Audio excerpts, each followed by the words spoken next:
اعوذ باللہ من الشیطان الرجیم بسم اللہ الرحمن الرحیم۔ تمام مسلمان بہنوں اور بھائیوں کو اسلامک سلیوشن چینل کی جانب سے السلام علیکم۔ محترم خواتین و حضرات، بھارت دعویٰ تو کرتا ہے دنیا کی سب سے بڑی جمہوریت ہونے کا اور ایک سیکولرزم نظام کا، کہ ایک ایسی ریاست کا دعویٰ کیا جاتا ہے کہ جس میں تمام مذاہب ہم آہنگی سے اور امن سے رہتے ہوں، لیکن حقیقت دنیا جانتی ہے کہ اس سے یکسر مختلف ہے اور اس کا اظہار ہم دیکھتے رہتے ہیں۔ انتہا پسند ہندوؤں کی جانب سے کس طرح سے مسلمانوں کو ظلم و عتاب کا نشانہ بنایا جاتا ہے وہ بھی ہماری نظروں کے سامنے ہے۔ ایسے لوگ جنہوں نے بھارت کی بے پناہ خدمت کی، بھارت کی دنیا بھر میں مقبولیت کا باعث بنے، ان لوگوں کو بھی بخشا نہیں جاتا۔ بھارت کے انتہا پسند ہندوؤں نے مسلمانوں کو دو حصوں میں کیٹاگرائز کیا ہوا ہے، ان کے دو گروہ بنائے ہوئے ہیں۔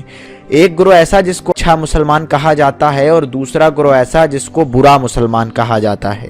اب آپ کو تو عام طور پر یہ بات معلوم نہیں ہوگی، لیکن ہم بتاتے ہیں کہ کس طرح سے رحمان اس کی بیٹی کو مذاق کا نشانہ بنایا گیا، اور بھارت میں وہ دو گروہ کون سے ہیں جو کہ اچھے مسلمان اور برے مسلمان کے نام سے جانے جاتے ہیں۔ تو اچھے مسلمان کی تعریف انتہا پسند ہندو وہ کرتے ہیں کہ وہ مسلمان جو کہ بھارتی رنگ میں رنگ چکے ہوں، یعنی ہندوانہ تہذیب میں رنگے گئے ہوں اور اسلام سے دور ہو چکے ہوں اور اسلام کی بات نہ کرتے ہوں، ان کی روزمرہ زندگی سے اسلام کی کوئی جھلک نہ نظر آتی ہو، بھارتی ہندو اور بھارتی اشرافیہ ان کو اچھے مسلمان کہتے ہیں۔ اور ان کی مثال آپ کو دیے چلتے ہیں کہ جیسا کہ آپ شاہ رخ خان کی مثال لے لیجئے کہ جن کی زندگی سے اسلام کا کوئی رنگ تو نظر نہیں آتا بظاہر، اور انہوں نے ایک ہندو عورت سے شادی بھی کر رکھی ہے، اور اسی طرح سے اگر سلمان خان جو کہ بھارتی فلم انڈسٹری کے اداکار ہیں ان کی مثال لے لی جائے تو ان کو بھارتی ہندوؤں کی جانب سے ایک اچھا مسلمان تصور کیا جاتا ہے اور ان کی فین فالوئنگ بھی بہت زیادہ ہے۔ اسی طرح اگر مذہبی طبقے کی بات کی جائے، ان علماء کی بات کی جائے جو کہ اسلام سے جڑے ہوئے ہیں، یا وہ لوگ جو کہ اسلام سے اس قدر نہیں جڑے لیکن ان کی زندگی سے اسلام کی کوئی نہ کوئی جھلک ہمیں دکھائی دیتی ہے، اس جھلک کو بھی برداشت ہندو انتہا پسندوں کی جانب سے نہیں کیا جاتا اور ان کو برے مسلمانوں کے گروہ میں فوراً سے شامل کر دیا جاتا ہے۔ گزشتہ دنوں رحمان کی بیٹی ایک پروگرام میں سامنے آئیں اور ان کے والد نے ایک تصویر بھی اپنے ٹویٹر اکاؤنٹ پر شائع کی، تو اس تصویر پر کس طرح سے ان کا مذاق اڑایا گیا، اور دیکھتے ہی دیکھتے اس رحمان، اس اللہ رکھا رحمان کو جس نے اپنی زندگی میں 23 سال کی عمر میں اسلام کو قبول کیا تھا اور ہندو مذہب کو چھوڑ کر اسلام کی روشنیوں کو پا لیا تھا، رحمان کے بارے میں تو ہندو انتہا پسندوں کو بہت دیر سے ان کے دل میں وہ کھٹکتے ہیں، لیکن انہیں کوئی موقع ایسا نہیں مل رہا تھا کہ وہ ان کی ٹرولنگ کر سکیں یا ان کا اور ان کی فیملی اور ان کی بیٹیوں کا مذاق اڑا سکیں۔ تو جیسے ہی باحجاب ہو کر رحمان کی بیٹی ایک پروگرام میں سامنے آئیں تو انہوں نے ان کا نہ صرف مذاق اڑایا بلکہ بد تہذیبی پر اتر آئے اور ایسے جملے کسنے لگے کہ جن کا ایک عام پڑھا لکھا انسان گمان بھی نہیں کر سکتا۔ سامعین، اللہ رکھا رحمان جنہیں عام طور پر رحمان کے طور پر جانا جاتا ہے، ہندوستان کے ایک معروف موسیقار اور گلوکار ہیں جنہوں نے ہندوستانی موسیقی کو بین الاقوامی سطح پر خصوصی شناخت بھی دلائی ہے۔ جنوبی ہندوستان کے چنائی میں 6 جنوری کو ایک متوسط گھرانے میں پیدا ہوئے رحمان کے والد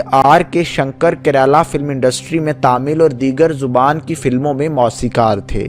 رحمان بھی اپنے والد کی طرح ہی موسیقار بننا چاہتے تھے۔ موسیقی کی جانب ان کے بڑھتے رجحان کو دیکھ کر ان کے والد نے اس راہ پر چلنے کے لیے ان کی حوصلہ افزائی کی اور انہیں موسیقی کی تعلیم دینے لگے۔ وہ 9 برس کے تھے کہ ان کے والد کا انتقال ہو گیا اور ان کی ماں نے ان کے والد کے آلات موسیقی کو کرائے پر دے کر اپنے بچوں کی پرورش کا آغاز کر دیا۔ رحمان نے مقامی سطح پر نوجوانوں کے ساتھ مل کر موسیقی کا آغاز جاری رکھا اور موسیقی کرتے رہے اور گھر کی ذمہ داریاں بھی ادا کرتے رہے۔ پھر انہیں آکسفورڈ کے ایک کالج میں اسکالرشپ ملا جس نے اے آر رحمان کی موسیقی کو پوری دنیا میں مقبول کر دیا اور وہ دنیا کے سامنے ایک سٹار بن کر ابھرے۔ پھر وہ وقت آیا کہ 23 سال کی عمر میں اے آر رحمان نے اسلام کو قبول کیا اور ان کا نام اللہ رکھا رحمان رکھا گیا اور وہ اے آر رحمان کے نام سے پوری دنیا میں جانے جانے لگے۔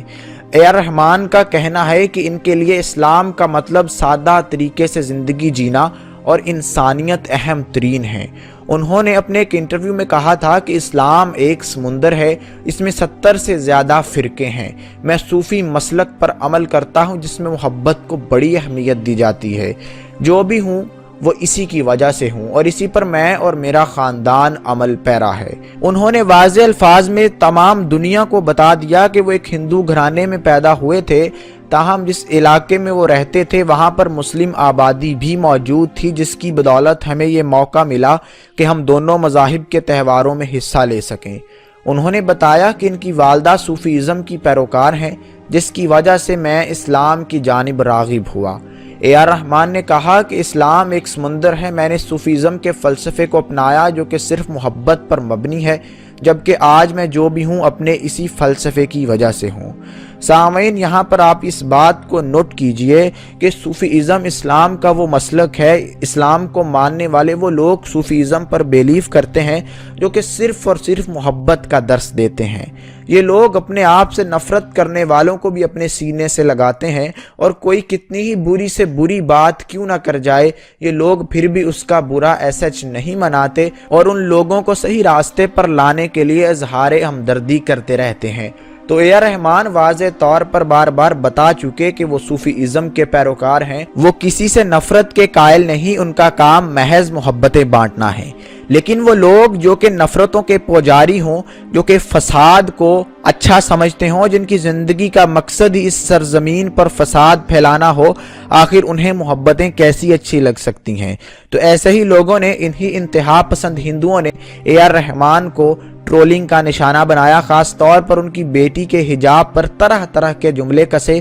اور کہا کہ یہ وہ قدیم روایتیں ہیں اور اے آر رحمان اپنی بیٹی کو پنجرے میں قید کر چکا ہے۔ جبکہ اے آر رحمان کی بیٹی نے فوراً سے سوشل میڈیا اکاؤنٹ کو سنبھالا اور ان تمام تانے مارنے والوں کو جواب دیا کہ یہ میرے والد کا نہیں، یہ میرا ذاتی فیصلہ ہے۔ حجاب میرا اپنا فیصلہ ہے اور میرا مذہب مجھے حجاب کی تلقین کرتا ہے اور میں اسی مذہب کی بدولت، اسی خدائے کائنات کی، اسی اللہ کی بدولت اس کے حکم کی تعمیل کرتے ہوئے خود سے حجاب کر رہی ہوں۔ اور اے آر رحمان نے بھی اپنی بیٹی کی ٹویٹ کی حوصلہ افزائی کی اور ایک واضح پیغام میں تمام دنیا کو بتا دیا کہ ان کی بیٹی نے اپنی مرضی سے حجاب کا آغاز کیا ہے اور وہ اپنی بیٹی کو سپورٹ کرتے ہیں۔ اے آر رحمان کے ان دو ٹوک الفاظ نے تمام دنیا پر یہ واضح کر دیا کہ اگر پوری دنیا بھی اب خلاف ہو کر ان کے سامنے کھڑی ہو تو اے آر رحمان اب اپنی بیٹی کے حجاب پر کوئی کمپرومائز نہیں کرنے والا۔ اور اسی طرح سے اے آر رحمان کی بیٹی نے بھی واضح اور دو ٹوک الفاظ میں تمام لوگوں کو یہ بتا دیا کہ وہ بھی اپنے حجاب پر کمپرومائز نہیں کرنے والی، چاہے انہیں کتنے ہی تانے کیوں نہ دیے جائیں۔ محترم خواتین و حضرات، یہ تو بات ہے ایک ہندو معاشرے کی، ایک سیکولر معاشرے کی، ایک ایسے معاشرے کی جہاں پر مختلف مذاہب مل جل کر رہ رہے ہیں اور ظاہری سی بات ہے وہ ایک دوسرے کے خلاف تعصبات کا اور نسل پرستی کا شکار بھی ہیں۔ لیکن اگر میں بات کروں پاکستان کی، اپنے اس پاکستانی معاشرے کی اور ایک ایسے ملک کی جس کو اسلام کے نام پر حاصل کیا گیا تھا، تو یہ رواج یہاں پر بھی ہے کہ اگر کوئی خاتون حجاب کا آغاز کرتی ہے، وہ خاتون حجاب کو اپنے لیے پسند کرتی ہے، تو اس کو بھی طرح طرح کے تانے دیے جاتے ہیں۔ کہا جاتا ہے کہ یہ خاتون انتہا پسند ہو چکی ہے، یہ اپنے آپ کو زیادہ مذہبی سمجھتی ہے یا شاید ڈیگریڈ کرنا چاہتی ہے۔ تو اسی اثناء میں اس خاتون کا جینا حرام کر دیا جاتا ہے اور اس کو طرح طرح کے تانے مارے جاتے ہیں۔ آپ حضرات میں بہت ساری خواتین بھی ہمیں سن رہی ہیں اور وہ جانتی ہیں کہ کس طرح سے ہماری سوسائٹی میں اسلام پر عمل پیرا ہونے والی خواتین کو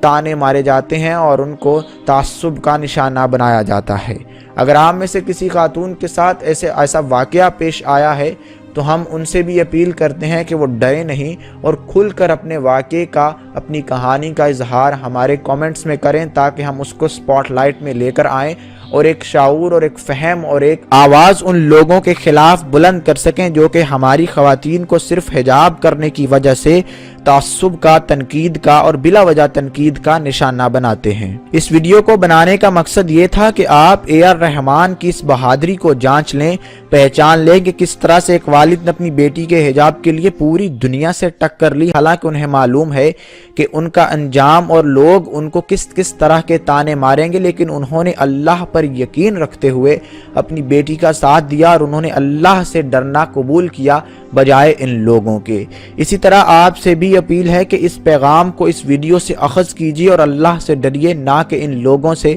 یہ لوگ آپ کا کچھ نہیں بگاڑ سکتے۔ رسول اللہ صلی اللہ علیہ وآلہ وسلم کی حدیث ہے جس کا مفہوم ہے کہ اگر یہ تمام لوگ بھی ہمارے خلاف اکٹھے ہو جائیں تو یہ کچھ نہیں بگاڑ سکتے جب تک اللہ نہ چاہے، اور اگر یہ تمام لوگ بھی ہمیں فائدہ پہنچانا چاہیں تو یہ ہمیں کوئی فائدہ نہیں پہنچا سکتے جب تک اللہ نہ چاہے۔ اسلامک سلیوشن چینل کو سبسکرائب کرنا مت بھولیے۔ ایک نئی ویڈیو اور ایک نئی موضوع کے ساتھ آپ سے ملاقات ہوگی، تب تک کے لیے اجازت دیجیے۔ اللہ حافظ۔